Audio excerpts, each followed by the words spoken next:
He won. They chose the knucklehead, so we're gonna pay for it. What happens if he opens up the government-run grocery stores? I'm not with it. Oh, you don't like the government-run grocery stores? No. $30 minimum wage. Can you explain how that might affect businesses? We're going to hell. It's be over. How are they going to make payroll? It's just about all the policy that he's trying to do, increasing the workers and the taxes. It's not good. The minimum wage doesn't help the worker. It just helps the system. Pay more money, more taxes, prices go up. Overnight, half of them will go out of business. Well, I'm in a blue state, I'm sorry, but I've been red my whole life. Democrats have always ruined, steal, rob, and lie. Any thoughts on having him for 4 years? What I can do is just swallow and try to face it, but it's not easy. We're cooked. We're on the way to becoming a communist state. The city's in trouble. They're in trouble. Good luck. He won. They chose the knuckleheads. They chose the knuckleheads. They chose the knuckleheads. They chose the knuckleheads. The knuckleheads. The knucklehead. Apparently, small business owners are really not keen on Zohran Mamdani. Wow. Mamdani, the effect of Mamdani in full swing with nervous New Yorkers turning Florida into a real estate hotspot yet again as they look to flee south. Fox Business writing the following, quote, election anxiety in New York City has turned into a real estate windfall in South Florida, West Palm Beach and Miami, surpassing New York City as the world's fastest growing wealth hubs. One Florida developer also saying his company has closed more than $100 million in signed contracts from New York buyers just the past few months. Real estate experts Dolly and Jenny Lenz join me now. Hello, Dolly. Hello, Jenny, as well. Good morning. Dolly, what are your clients telling you following Mamdani's big win? Well, certainly Wall Street got the message, right? Because they're all leaving in droves, building lots of buildings in Dallas. They've been building in Tennessee, building in Florida. So the business people have gotten the message and are implementing action plans to counter it. Individuals have less choice. You know, they have to have a job where they work where they work, and they have to stay in New York, perhaps. They can't just move to Florida. They don't have. Hey, I never really put this together. Bad on me. A lot of those small business owners, well, they're not millionaires. They're just eking out a living. They're not millionaires, but they're paying the cost. Those small business owners, what I opened this video with, those are the ones that are going to be hurt. They're the ones that are not going to be able to sustain a $30 an hour minimum wage, which is insane. Okay, this is what ends up happening in these blue states. Okay, they have these blue elections. Let's be clear. Blue elections where you have a Democrat running against another Democrat, and they're both trying to race to the far left as they can, and so goes the state. And so what is supposed to happen when those small little businesses, those are the ones that will end up paying for it in more ways than one. Now, the big conglomerates, you know, the Fortune 500s, yeah, they're out. See ya. We're leaving. They'll just set up shop in Florida, Tennessee, or Dallas. You'd be a moron if you didn't. So, look, man, this is gonna end up impacting a lot of people, small business owners. I guess people didn't think about that. Job there. Jamie Dimon says you have to be in the office 5 days a week. You're in the office 5 days a week. The other Fortune 100 companies, you have to be in the office on average 4 days a week. So you can't really just up and move like you could over COVID. But people are moving to Florida in droves. They are moving to Texas, where there's opportunity. Let's talk a little bit more about Texas for a second here, Dolly. I'm sorry? I'm going to talk a little bit more about Texas. The New York Post reporting that Dallas, to your point, has more recently become a major draw for these big financial firms that were born and raised in the Big Apple. One CEO telling them that New York is still the financial capital of the U.S. and one of the financial capitals of the world, but Texas can compete. And Dolly, I've heard it described as from Wall Street to Y'all Street.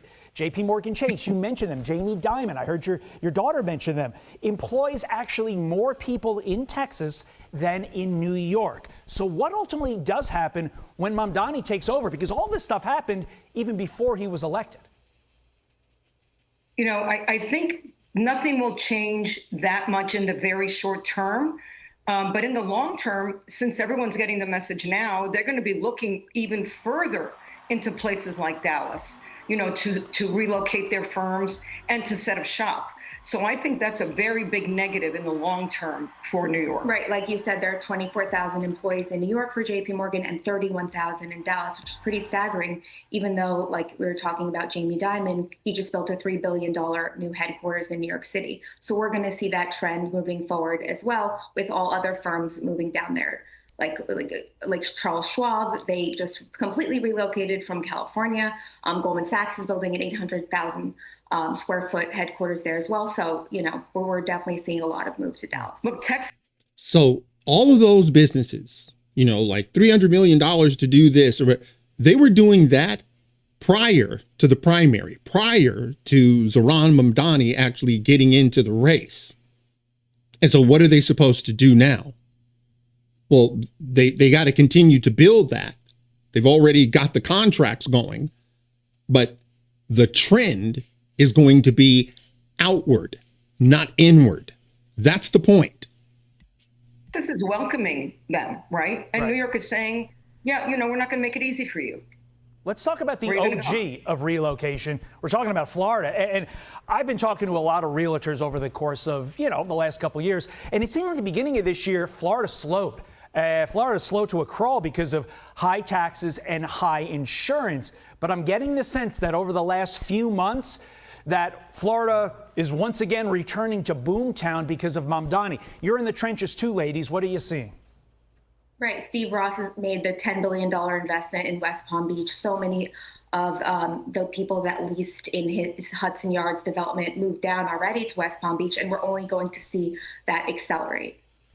And Florida's booming. Yeah, and Hudson Yards is actually gorgeous. Like, it's really nice over there. So if you're leaving Hudson Yards, which is new and nice, to go to Florida, that's telling you you are really concerned about the political climate if you're making a move like that. So what do you think happens now with all of the other states? What my point was, since you're a mayor, okay, you're a tiny fish in a very, very large ocean. Okay, so you have to make it work within the confines of your small little pond. Everyone's talking about Zohran Mamdani as if he won the presidency. You are a mayor. Okay, so you have to work within the ecosystem that's already there. Okay, I know how much they love socialism. We're not a socialist We're not a socialist society. We're a capitalist society. Supply and demand. That's how it works here. So you're going to have to work with all of these other states. When you're going to do this, government-owned grocery store, where are you getting your groceries? Who's going to deliver them? If you're getting vegetables, where are you going to get those vegetables? Are you going to contract now with the government? How are you going to do this? People that like, it's amazing to me. Like, you can't see. You're only a mayor. Okay, that's it. So you're going to have to work within the confines of a mayor. Okay, the country is skewed an entirely different way. By the way, if you're one of these governors, Tennessee, Dallas, Florida, if you're one of those guys, well, you kind of have to, take advantage of what's happening right now. In light of the recent election results, I thought it might be a good time to remind you that Tennessee is the best state in the country for doing business. If you are a New York City business owner and you don't like the direction your city has headed, I have a message for you that Tennessee is open for business. We have one of the strongest economies in the country. We have one of the lowest tax bases in the country.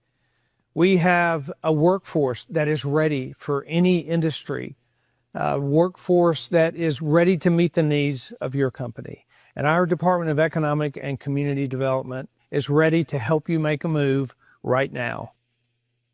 Ask yourself, can Gavin Newsom make that plea? Can JB Pritzker make that plea? Can Kathy Hochul make that plea? Hey, if things are not looking good in your own state, we're open for business. When we know you're not open for business. In fact, you hate business. You make businesses pay. How dare you make so much money? It would be, by the way, it would be a dereliction of duty as the governor. He didn't put his chip in for this. Like, hey, this could be a boon for him and his state. Of course you have to do that. If you're a red state, you should be looking into this. And look, I don't live in Tennessee, but I can guarantee you he got it wired so that everyone that comes from New York, they are going to be treated like kings and queens. Okay? There'll be queens from Queens. That's what's going to end up happening. This moron, this knucklehead, they just elected. I'm like, what are you guys thinking? What were you thinking? Were you thinking that he was going to be king? You guys just had a rally for no kings. What are you doing? Like, wow, man, it never ceases to amaze me, the ignorance on the left. It's fascinating to me. I don't get it. I've never gotten it. You saw that black dude. He's like, hey, man, I've been red forever because Democrats lie, cheat, and steal. That's what they've been doing because he knows what happens in New York, that they're all that's a blue state like California where they're running businesses out. Well, what ends up happening in the long term? Well, those people that actually work at those businesses, well, they go too. Why? Because they need a job. So what ends up happening is you end up shrinking your tax base, not growing it. I'm amazed at Democrats. They think the way to get wealthy is to confiscate it from the wealthy. They have no idea. You saw at the outset of this video how these are business owners. Well, they know what payroll is. They understand market. They understand minimum wage. They get all that stuff. They live and breathe that stuff. Zohran Mamdani has never had a job. Okay, I don't know that I don't know. Did he go to school? I gotta tell you, man, New York is in for a very, very rude awakening. Okay, you're only voted for mayor. You have to work within that ecosystem with other states around you. Okay, you're not the king. Once again, I have to ask the question, which is going to be more destructive, 9/11 or the election of Zohran Mamdani? I'm telling you right now, it's Zohran Mamdani. All right, guys, that's it for now. If you like the video, smash the like button and subscribe. And if you're following me on Rumble, please press that follow button. And until the next time, God bless.